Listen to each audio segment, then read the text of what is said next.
A desperate waitress asked a man in a wheelchair for a date, unaware he was a mafia boss. He accepted but warned her, "When you learn the truth, don't scream." By the time she discovered why he really said yes, running was no longer an option. The coffee pot slipped from Nina's hand.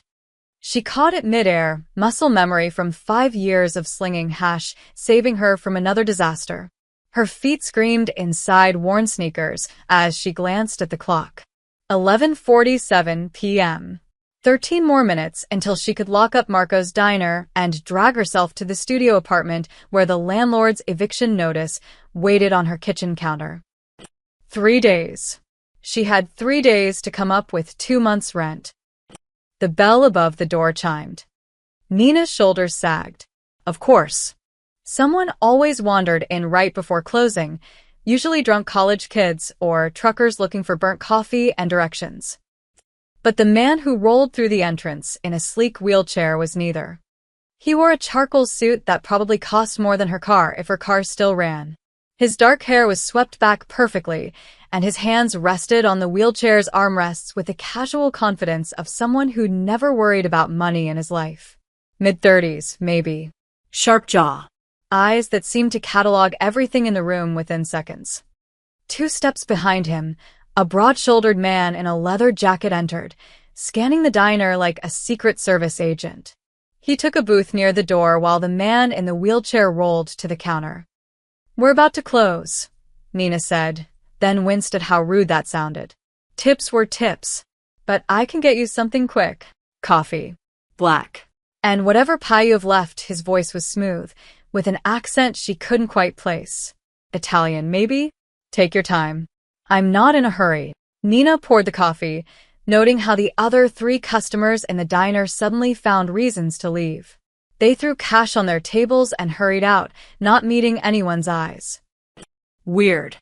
She slid the coffee across the counter and cut a slice of apple pie that had been sitting in the case since this morning. The man didn't touch either. He just watched her with an intensity that made her skin prickle. "You work here alone at night?" he asked. Red flag. Nina's hand drifted toward the baseball bat Marco kept under the register.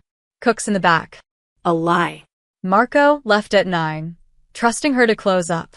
This stranger didn't need to know that. Relax, the corner of his mouth lifted slightly. "I'm not going to rob you. Your register probably has less than $100, and I'd have to be pretty desperate." 83.50, actually. Nina crossed her arms. "And, yeah, you'd have to be pretty desperate to rob a place with security cameras." Another lie. The cameras had been broken for months.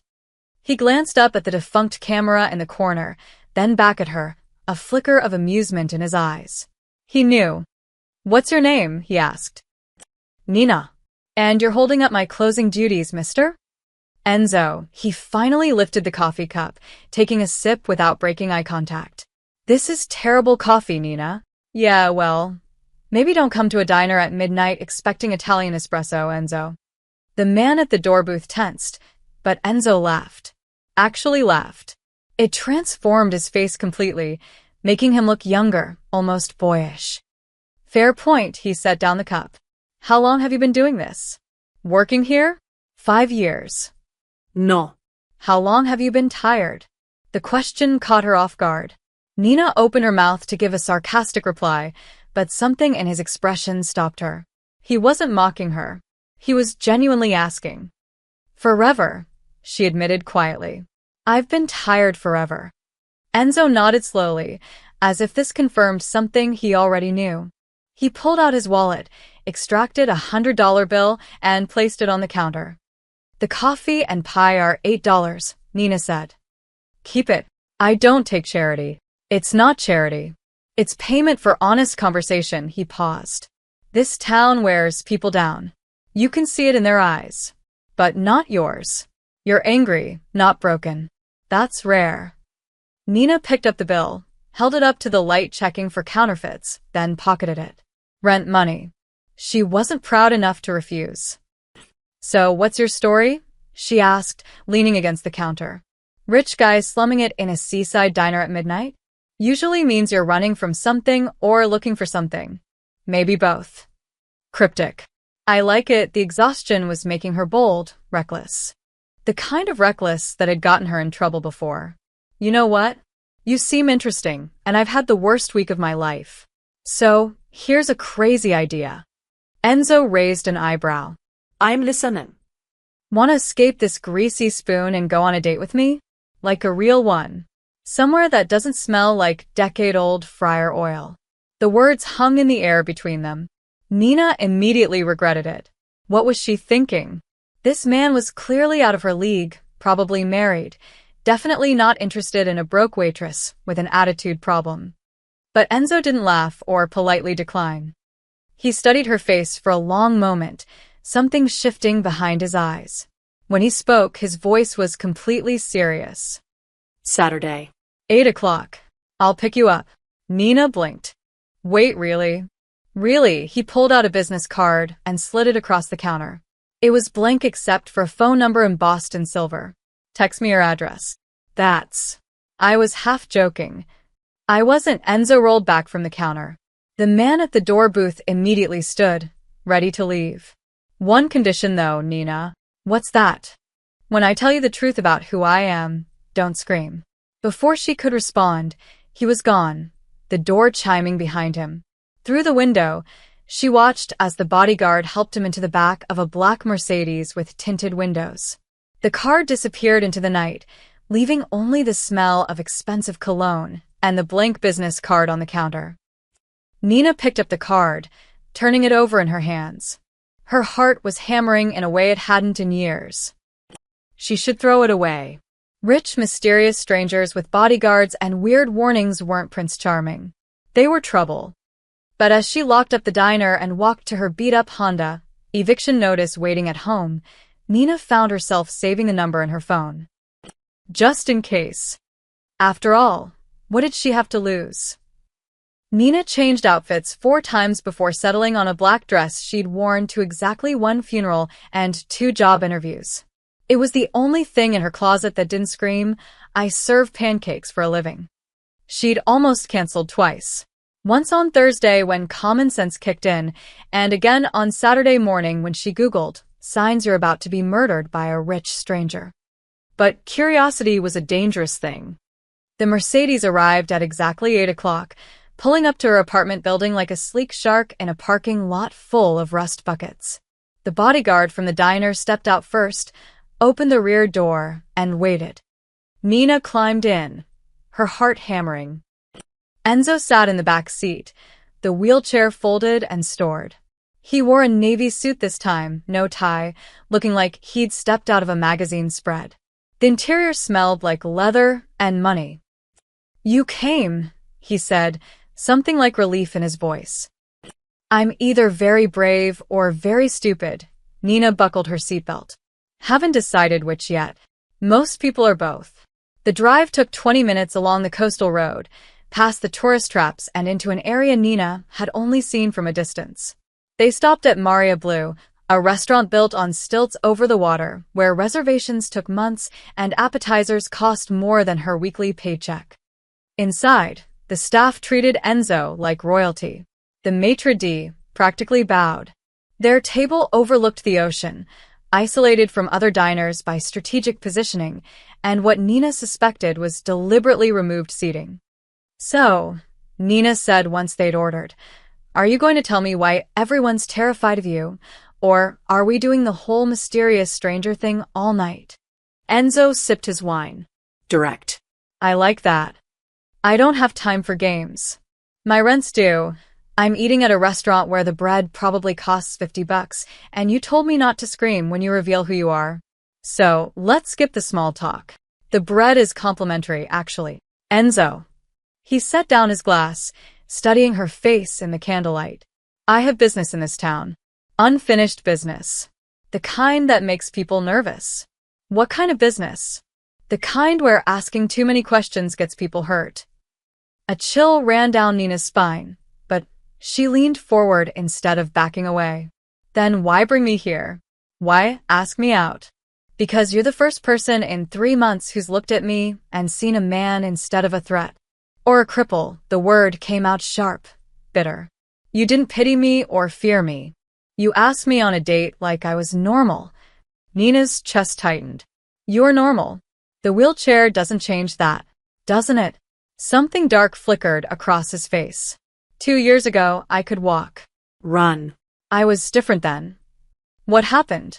An accident. His jaw clenched. One that someone caused.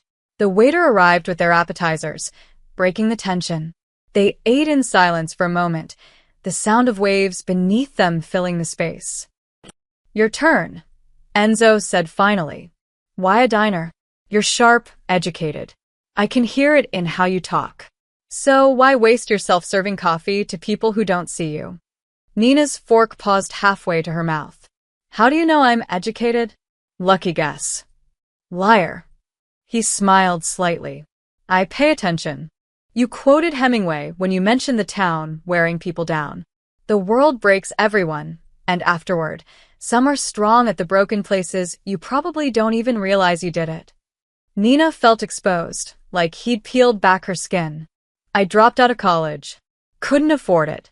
Then I dated someone who said he'd help me go back. She laughed bitterly. Turned out his business opportunities were less legitimate than advertised. What was his name? Why does it matter? It matters. Enzo's voice dropped lower, more intense. This town is small, Nina. And I'm very thorough. Rico, the name tasted like ash. Rico Salazar. He runs with some local gang, thinks he's a big shot. When I finally got smart enough to leave, he made sure everyone knew I was his ex. Marked territory, you know? Made it hard to date, hard to move on. Enzo's expression didn't change, but his knuckles whitened around his wine glass. Rico Salazar. You know him? Of him, he set the glass down carefully, too carefully. Small world. Something in his tone made Nina's stomach drop. Enzo, what? He reached into his jacket and pulled out a slim silver lighter, expensive and engraved with initials she couldn't read in the dim light. He placed it on the table between them. For luck, he said. Keep it with you. I don't smoke. It's not about smoking. It's about having something that says you're under my protection. Protection from what? Enzo met her eyes, and for the first time, she saw something ancient and cold beneath his polished exterior. Something that had survived whatever accident had stolen his ability to walk. From the kind of people who don't like it when I take an interest in someone. Nina picked up the lighter, feeling its weight. This was the moment to run, to thank him for dinner and never look back. Instead, she slipped it into her purse. This date just got a lot more interesting, she said. Enzo's smile was sharp as broken glass. You have no idea. Nina should have known better than to pull out the lighter at work. But Tuesday night was slow, and she'd been turning the elegant silver piece over in her hands, admiring the engraving, when Rico walked through the door. She hadn't seen him in 8 months. 8 blessed months of freedom. He looked the same, leather jacket, too much cologne, that swagger that said he owned every room he entered. 2 of his crew flanked him, both wearing expressions that promised violence. Nina's hand closed around the lighter as Rico slid onto a counter stool, his smile all teeth. Nina, baby. You've been avoiding my calls. I blocked your number, Rico. That's not avoiding, that's called moving on. Harsh, he signaled to his friends, who took positions by the door and the back exit. Trapping her. But I'm willing to forgive. We had something good, remember? We had nothing. You had a punching bag who was too scared to leave. The smile disappeared. Watch your mouth. Marco emerged from the kitchen, took one look at the situation, and retreated immediately. Coward. Nina was alone. Rico's eyes dropped to her hands, to the lighter she still clutched. His expression changed, darkened. Where'd you get that? None of your business. He lunged forward, grabbing her wrist. His grip was iron, the same grip that used to leave bruises. I asked you a question. Let go. That's expensive. Real expensive. Who gave it to you? He twisted her wrist until pain shot up her arm. You spreading your legs for some rich tourist? Is that it? Nina drove her knee up, aiming for his groin. Rico twisted away, but it loosened his grip enough for her to wrench free. She stumbled backward, putting the counter between them. You need to leave. Now. Rico laughed, but there was no humor in it. You don't get it, do you? This town, these streets, I know everything that happens here. Everything. And lately, there's been someone poking around, asking questions. Someone who doesn't belong, he leaned over the counter. Someone who drives a black Mercedes. Nina's blood turned to ice. Yeah, Rico's smile returned, uglier now. I've got eyes everywhere. So here's what's going to happen. You're going to stop seeing whoever gave you that fancy lighter. You're going to remember who you belong to. And you're going to forget this conversation happened. I don't belong to anyone. Wrong answer. Rico nodded to his men. One of them produced a crowbar from inside his jacket. Maybe we need to redecorate this place. Show Marco what happens when he hires waitresses who don't know their place. The man swung the crowbar at the pie case. Glass exploded, shards raining down like crystal rain. Stop. Nina shouted. Just stop. I'll do whatever you want. That's better. Rico straightened his jacket. Stay away from the cripple in the fancy car. People who don't understand this town end up hurt. Or worse, he headed for the door, then paused. Oh, and Nina? That lighter? Throw it away. It's marked. Anyone carrying it becomes a target. They left, the bell chiming cheerfully behind them like nothing had happened. Nina stood in the wreckage, hands shaking, the lighter burning like a hot coal in her palm. She should throw it away. She should call Enzo and tell him she couldn't see him again. Instead, she pulled out her phone and texted the number on his card. We need to talk. Tonight. 3 blocks away, in the driver's seat of an unmarked sedan, Enzo watched the surveillance footage from his tablet. He'd had cameras installed outside the diner 2 days ago, positioned to capture every angle. He watched Rico threaten Nina, watched her fight back, watched her protect something Enzo had given her even when it would have been smarter to surrender. Boss, his bodyguard, Marcus, sat in the passenger seat. Rico's getting bold. He knows someone's watching. Good, Enzo's voice was flat, emotionless. Let him be bold. Bold men make mistakes. The girl, Nina. She's in danger now. She was always in danger. Enzo zoomed in on Rico's face, memorizing every detail. Rico Salazar. Low-level enforcer in the Volkov crew. He was there that night, Marcus. 2 years ago at the warehouse. I've confirmed it. You're sure? I'm sure. Enzo's jaw clenched. He was driving the second car. The one that blocked our exit before the bomb went off. His fingers traced the wheelchair's armrest. He helped murder my brother. Helped trap me in this chair. And now he's threatened your girl. She's not my girl. She's... Enzo stopped, the lie dying on his lips. She's evidence. A connection. That's all. Marcus said nothing, but his expression suggested he didn't believe that for a second. Enzo's phone buzzed. Nina's text appeared on the screen. He stared at it for a long moment, then typed back. My address is attached. Come now. I'll explain everything. Sir? Marcus started the car. What are you going to tell her? The truth. Enzo closed the tablet, Rico's face disappearing from the screen. Or, at least, the version she can survive knowing.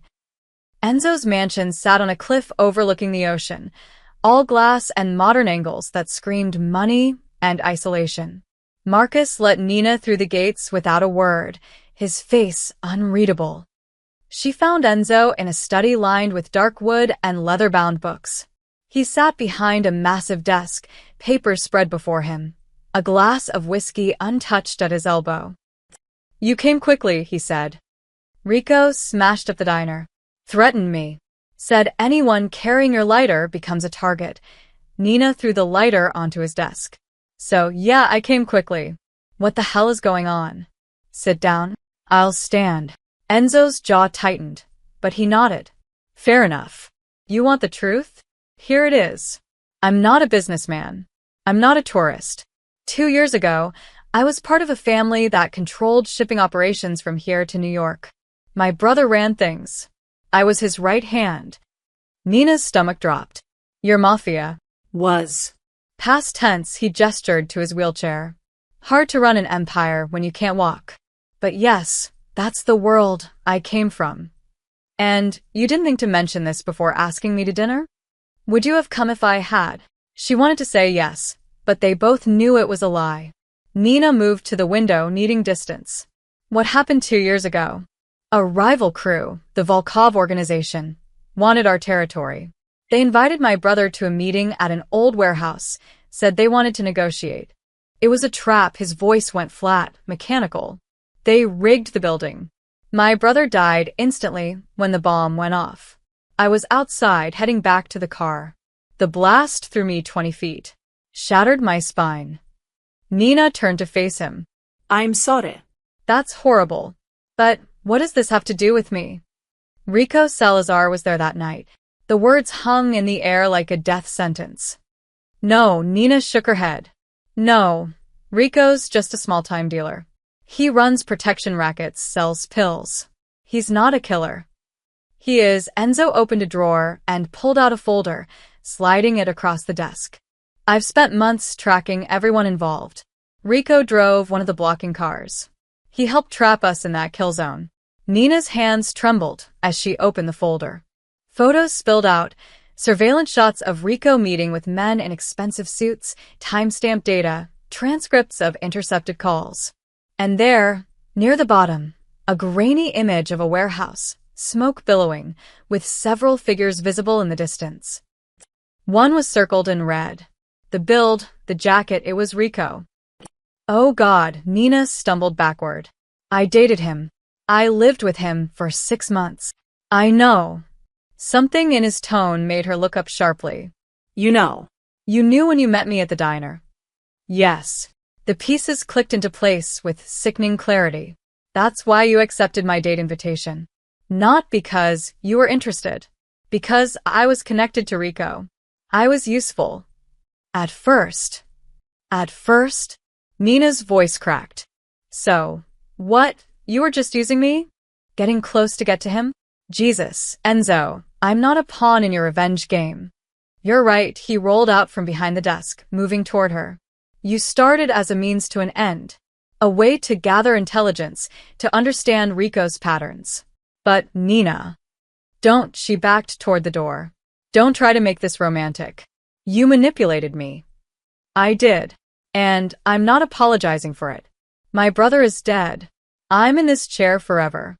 Rico and his crew destroyed my life, and I will have justice for that. His eyes blazed with cold fury. But somewhere along the way, you became more than just a connection. You became... The sound of breaking glass cut him off. Nina spun toward the hallway. Voices shouted. Marcus appeared in the doorway, gun drawn, blood streaming from a cut above his eye. They're here, he gasped. Rico's crew. At least 6 of them. How? Enzo's face went pale. We weren't followed. The lighter, Nina whispered. Rico said it was marked. You marked it, didn't you? To track me? Enzo's silence was answer enough. So did they. Marcus grabbed Nina's arm. GPS tracker, probably. They followed her here. More crashes echoed through the mansion. Men were searching rooms, getting closer. Nina looked at Enzo, at Marcus, at the folder full of evidence about a murder she'd been unknowingly connected to for years. Every instinct screamed at her to run, to leave this mess behind. But Rico had made her a victim once before. She'd sworn never again. Where's your back exit? She asked. Enzo stared at her. You're staying? I'm not running anymore. Nina's voice was steel. And you're going to tell me everything. Every detail of your plan. Because if we're doing this, if we're taking Rico down, we're doing it together. For the first time since she'd met him, Enzo smiled. A real smile. Second door on the left. Marcus, get the car ready. He grabbed the folder, tucking it into his jacket. Nina, there's a gun in the top drawer. She opened it, staring at the weapon like it was a snake. Can you shoot? Enzo asked. No. Then tonight, you learn? They made it out through the kitchen exit, Marcus pushing Enzo's wheelchair at a run while Nina stumbled behind them. The gun felt impossibly heavy in her jacket pocket. Behind them, Rico's men were shouting, searching, destroying. Marcus had a safe house 20 minutes away, a converted boathouse on the industrial side of town where no one asked questions. They huddled inside while rain hammered the corrugated metal roof, catching their breath. Nina paced while Marcus tended to his head wound. Enzo sat by a grimy window, watching the street through a gap in the boards. "They'll find us eventually," Marcus said. "We need to move you somewhere farther. Maybe out of state." "No," Enzo's voice was granite. "I've waited 2 years. I'm not running. You almost died tonight. I almost died 2 years ago. Tonight was just another Tuesday," he turned to Nina. "You should go. Marcus can get you somewhere safe, new identity if needed.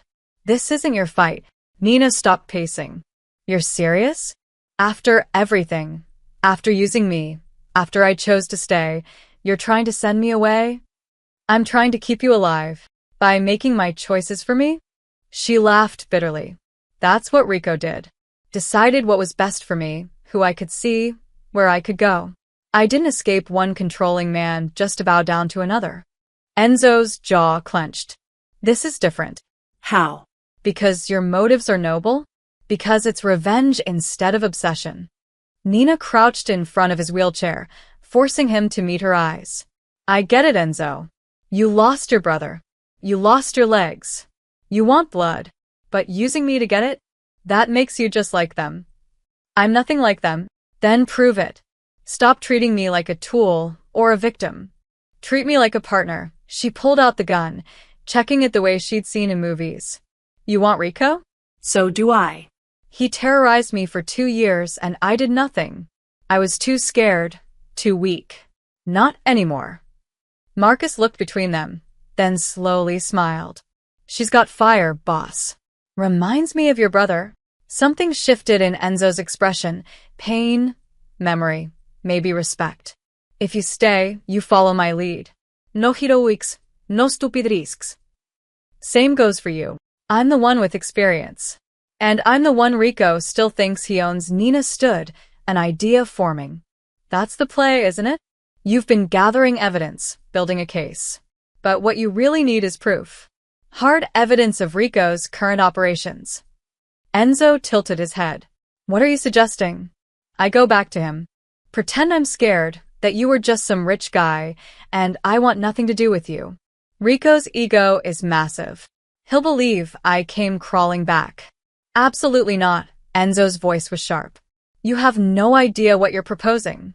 Rico is dangerous. If he suspects for 1 second, he won't. Because I know him. I know exactly how to play him." Nina's hands were steady now, her voice clear. "You said he was at the warehouse that night. But he's small-time, which means he takes orders. Someone higher up planned that bombing. We need those names." Marcus leaned forward. "She's right. We've hit a wall with surveillance. Rico's careful around his bosses. But if someone he trusts gets close, someone he trusts..." Enzo gestured at the boarded windows. "He just attacked us. He attacked you. He thinks I'm a victim, remember? Just a stupid waitress who got caught up with the wrong guy." Nina pulled out her phone. "I'll text him right now. Tell him I'm scared, that I escaped, that I need his protection. His ego won't let him refuse. And when he asks about me, I'll say you were using me to get information about him, that I overheard you planning something. It makes me valuable, a source and a prize." She started typing. "He'll want to debrief me. Probably at his place, or one of his crew's hangouts. I'll wear a wire, get him talking. You'll get yourself killed. Maybe. But I'd rather die fighting than live running." Nina hit send before she could second-guess herself. "Besides, you'll be watching, right? You had cameras at the diner. You've got surveillance everywhere. You'll have my back." The phone buzzed almost immediately. Nina read the response, her stomach clenching. "He wants to meet. Tomorrow night. Says he'll protect me from the cripple who tried to use me." She looked up. "His words, not mine." Enzo stared at her for a long moment, then nodded slowly. "We do this my way. Full surveillance, panic button, extraction team on standby. And if anything feels wrong, you abort. Understood? Understood. I mean it, Nina. This isn't a game. These men kill people. I know, she met his eyes. One of them killed your brother. Another one broke my ribs twice and told me it was love. So, yeah, I know exactly what kind of men they are. The rain hammered harder against the roof. Somewhere in the distance, sirens wailed. We're going to burn them down, Nina said quietly. All of them. But we're doing it smart. Legal. We're going to make sure they never hurt anyone again. Enzo reached out, taking her hand. His grip was strong, certain. Then let's go to war. The wire itched against Nina's skin, a tiny microphone taped between her ribs. She sat in Rico's apartment, the same place she'd fled from 8 months ago, breathing the same stale cigarette smell that used to cling to her clothes. Rico handed her a beer, playing the concerned ex-boyfriend perfectly. I knew that guy was bad news. Rich assholes like him. They think people are toys. He was asking about you, Nina said, her voice shaking just enough to sell it. About your business, your friends. I didn't understand at first, but then I heard him on the phone. He said your name. Said you were connected to something that happened years ago. Rico's expression shifted, eyes sharpening. What exactly did you hear? Something about a warehouse. An explosion. Nina wrapped her arms around herself. Rico, what did he mean? What happened? Nothing you need to worry about, but his jaw was tight. He pulled out his phone, typed something quick. This cripple Enzo, he say anything else? He had files. Photos. I saw them before his guys realized I was there. She leaned forward. Rico, I'm scared. He's dangerous. He has people watching, cameras everywhere. I think he's planning something. Let him plan, Rico's phone buzzed. He read the message, smiled coldly. I've got friends too. Better friends. And they're very interested in this Enzo. Who are they? The people I work for. The ones who actually run this town. He stood, suddenly energized. Stay here. I need to make a call. Then we're taking a ride. Where? To meet my boss. If this Enzo guy is as connected as you say, they need to know. Rico grabbed his jacket. You did good coming to me, Nina. Real good. I'll make sure you're protected. He stepped into the bedroom, door closing behind him. Nina's heart hammered. This was it, the opening Enzo needed. She stood casually, moving toward the kitchen where Rico's laptop sat open on the counter. Her fingers flew across the keyboard, pulling up his recent files. Photos loaded, shipments, cargo manifests, dates and times. And names. So many names. She snapped photos with her phone, the camera silent. Then she saw it, a document titled Warehouse_Archive_2023. She opened it. Meeting minutes. The warehouse bombing had been authorized by someone named Dmitry Volkov. Rico's name was listed as ground support, vehicle 2, but there were others. A whole network. Nina photographed everything, pulse racing. In the bedroom, Rico's voice rose and fell, speaking rapid Russian. She closed the laptop just as the door opened. They want to meet you, Rico said. My boss wants to hear what you know about Enzo directly. Nina's blood turned cold. I don't think. It's not optional, his friendly mask slipped. You involved yourself in this, baby. Now you see it through. He grabbed her arm. Not quite rough, but close enough to promise violence. Besides, you want protection, right? This is how you get it. In a van 2 blocks away, Enzo listened to the audio feed, his knuckles white on the wheelchair's armrests. Marcus monitored 3 different camera angles. She's got the files, Marcus said. Photos uploaded to the cloud.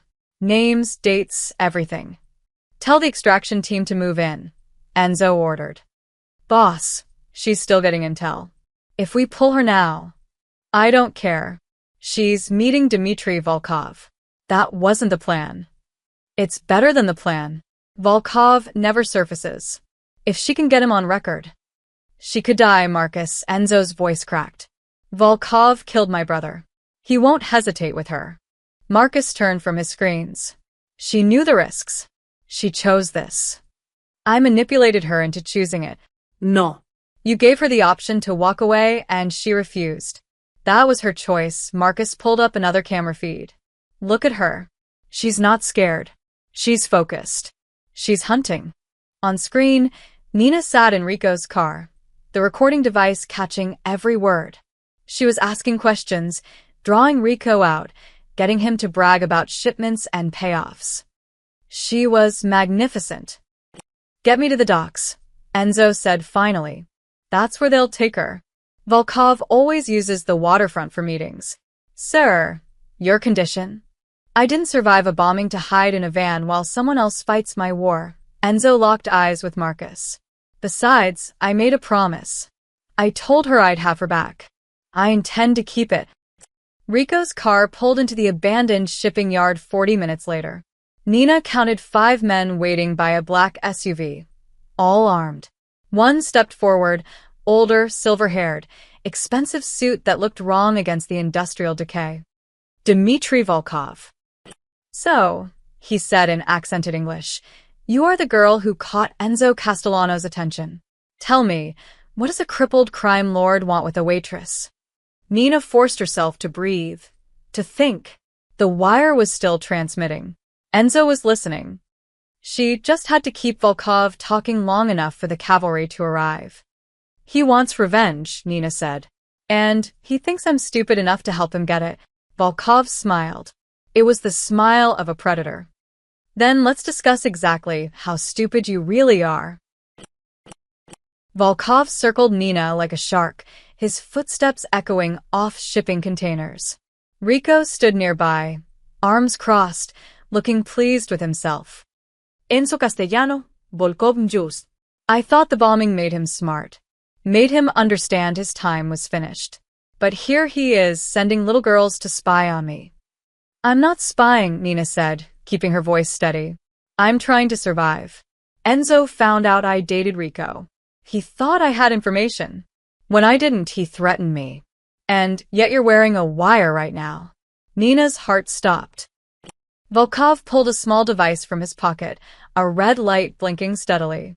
Radio frequency detector. Very useful, he nodded to one of his men. Search her. Rough hands yanked Nina's jacket open, found the microphone taped to her ribs. The man ripped it free, making her gasp in pain, and threw it on the ground. Volkov crushed it under his heel. So, he said softly, Enzo is listening. Good. Let him hear this. He pulled a gun from his shoulder holster, pressed it against Nina's temple. You have 30 seconds to show yourself, Castellano, or I paint the docks with her brain. He won't come, Nina said, her voice surprisingly calm. He used me. That's all. I'm nothing to him. Then you'll die for nothing. 20 seconds. In the van, Enzo was already moving. Marcus tried to stop him, but he shoved past, rolling toward the dock entrance with desperate speed. Behind him, Marcus barked orders into a radio, scrambling the backup team. 15 seconds, Volkov counted. Nina closed her eyes. She thought of the diner, of wasted years serving coffee to people who didn't see her, of Rico's fists, of her mother telling her she'd never amount to anything. At least she'd die fighting instead of fading away. 10 seconds. A car engine roared. Headlights blazed across the dock as a black SUV crashed through the chain-link fence. It skidded sideways, and Marcus emerged firing, forcing Volkov's men to scatter. Enzo's wheelchair appeared in the gap, and he rolled forward with reckless determination. Let her go, Dmitri, he shouted. Volkov laughed, gun still pressed to Nina's head. The cripple arrives. How touching. Tell me, Enzo, was she worth it? Worth exposing yourself? This isn't about her. It's about you. You murdered my brother. You tried to murder me. Business, nothing personal. Your family was weak. We took what weakness surrendered. Volkov's smile was cruel. Besides, we did you a favor.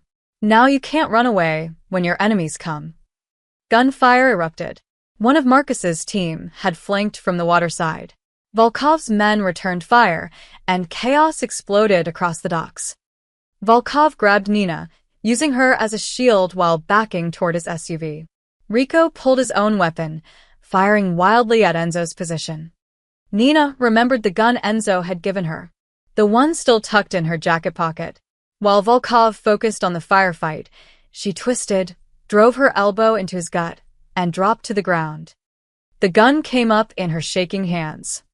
She'd never fired a weapon before. Didn't know about recoil or aim or breathing. She just pulled the trigger. The shot went wide, but it was enough. Volkov stumbled back, his own shot missing.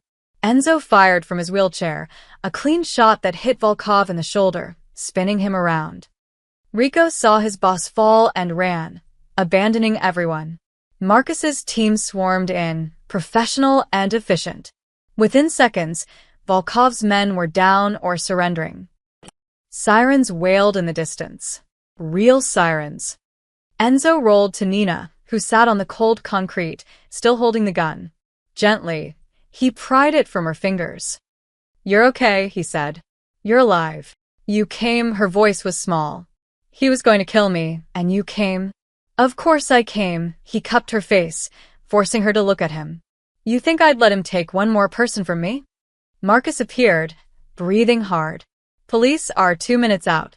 Boss, we need to move." "No," Enzo pulled out his phone, made a call. "Detective Morrison? It's Castellano. I have Dmitry Volkov gift-wrapped at the old shipping yard. All the evidence you need is uploaded to the secure server we discussed. Time to honor our arrangement." He hung up, looked at Nina. "I spent 6 months building a case. Bribing the right cop. Gathering evidence. Volkov goes down legally. His entire network collapses. And Rico?" Nina asked. "Ran like a coward. But he's on camera threatening you, on file as an accessory to murder. He's done." Police cars flooded the docks, officers swarming. A tall detective approached, surveyed the scene, then nodded at Enzo. "Mr. Castellano, Ms. Torres, you'll both need to give statements." "We'll cooperate fully," Enzo said. "We're the victims here, after all." The detective's smile was thin. "Of course you are." As they loaded Volkov into a police car, he locked eyes with Enzo one final time. There was no fear there, only cold calculation. But it didn't matter. The empire was crumbling. Nina leaned against Enzo's wheelchair, exhausted. "Is it over?" "Almost," he said. "One more step." 3 weeks later, the trial was everywhere. Nina watched the news from a coffee shop downtown, nursing an espresso that actually tasted good for once. On screen, Dmitry Volkov sat in an orange jumpsuit while prosecutors outlined charges: racketeering, murder, conspiracy, weapons trafficking. The evidence was overwhelming. The recordings Nina had captured, the files she'd photographed, and testimony from a dozen witnesses Enzo had quietly cultivated over months. Volkov would die in prison. His empire was ash. Rico had been arrested trying to flee to Mexico, facing 20 years minimum. The news showed his mugshot. Gone was the swagger, replaced by the fear of a small man realizing he'd always been disposable. Nina's phone buzzed. A text from Enzo. "Come to the house. There's something I want to show you." She'd been staying in a hotel since the docks, processing everything. The police had cleared her of wrongdoing, self-defense, cooperation with law enforcement, victim of circumstance. But the world felt different now, like she'd crossed a threshold she couldn't uncross. The mansion looked the same, but Marcus greeted her with an actual smile this time. He's on the terrace. She found Enzo overlooking the ocean, the afternoon sun painting everything gold. He'd changed, not physically, but something in his posture seemed lighter, like a weight had lifted. "You came," he said. "You keep saying that like you expect me to stop. After everything I put you through, I wouldn't blame you." He gestured to the chair beside him. "Sit. Please." Nina sat, studying his profile. "You look different. I feel different. 2 years I've carried this rage, this need for revenge. It consumed everything." He turned to face her. "And then you stumbled into my life, making jokes and asking questions, and refusing to be afraid. I was terrified, but you fought anyway." That's the difference between you and everyone else in this town. He reached for a folder on the table beside him. I've been making arrangements. The legitimate parts of my family's business, shipping, logistics, imports, they're clean now. I'm restructuring everything. Going legal. That's good. That's really good, Enzo. I want you to help me. Nina blinked. What? Not as an employee. As a partner. He opened the folder, revealing legal documents. I'm establishing a foundation. It'll fund legal aid for people trapped in situations like yours, domestic violence victims, people being exploited by gangs. Real help, not charity. Resources, lawyers, protection. Her throat tightened. Why?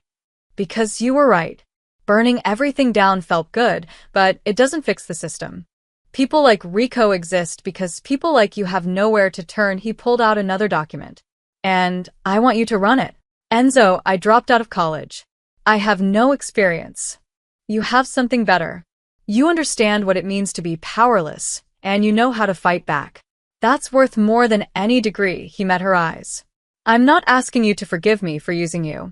I'm asking you to use me back. Use my money, my connections, my guilt, whatever works. Build something that matters. Nina stared at the papers, her vision blurring. I don't know what to say. Say yes. Or say you need time. Or tell me to go to hell. Whatever you need. She laughed, wiping her eyes. You're really trying to be a good guy now. I'm trying to be better than I was. That's all anyone can do. He wheeled closer. Nina, I didn't lie at the restaurant. You were the first person in years who saw me as human. I don't want to lose that. I don't want to lose you. This isn't romance, she said carefully. We barely know each other outside of gunfights and betrayal. I know. That's why I'm not asking for romance. I'm asking for a chance. He took her hand.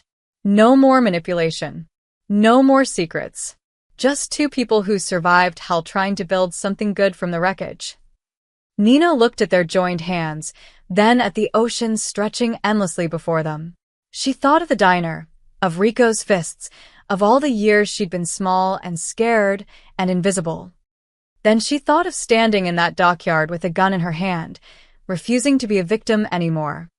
Okay, she said, but we do this my way. Clean, legal, transparent. No shortcuts, no compromises. Agreed. And I want a real salary.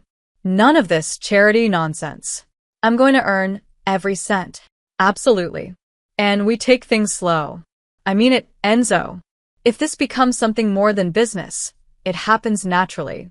No pressure, no expectations. He smiled, genuine and warm. Nina Torres, you drive a hard bargain. You have no idea, she stood, pulling him toward the railing. Together they looked out at the water, the sun beginning its descent. The town below still had its shadows. Crime didn't disappear because one boss fell. But somewhere down there, someone was trapped like Nina had been, scared like she'd been. And now maybe they have a fighting chance. What do we call it? Nina asked. The foundation. Enzo thought for a moment. Second chances. Perfect, she squeezed his hand. Because that's what we both got, isn't it? Yeah, he said softly. It really is. The sun touched the horizon, painting the sky in shades of orange and gold. Two broken people stood together, not fixed but healing, not saved but fighting. The ocean whispered below them, eternal and patient. And for the first time in years, Nina felt something she'd almost forgotten. Hope.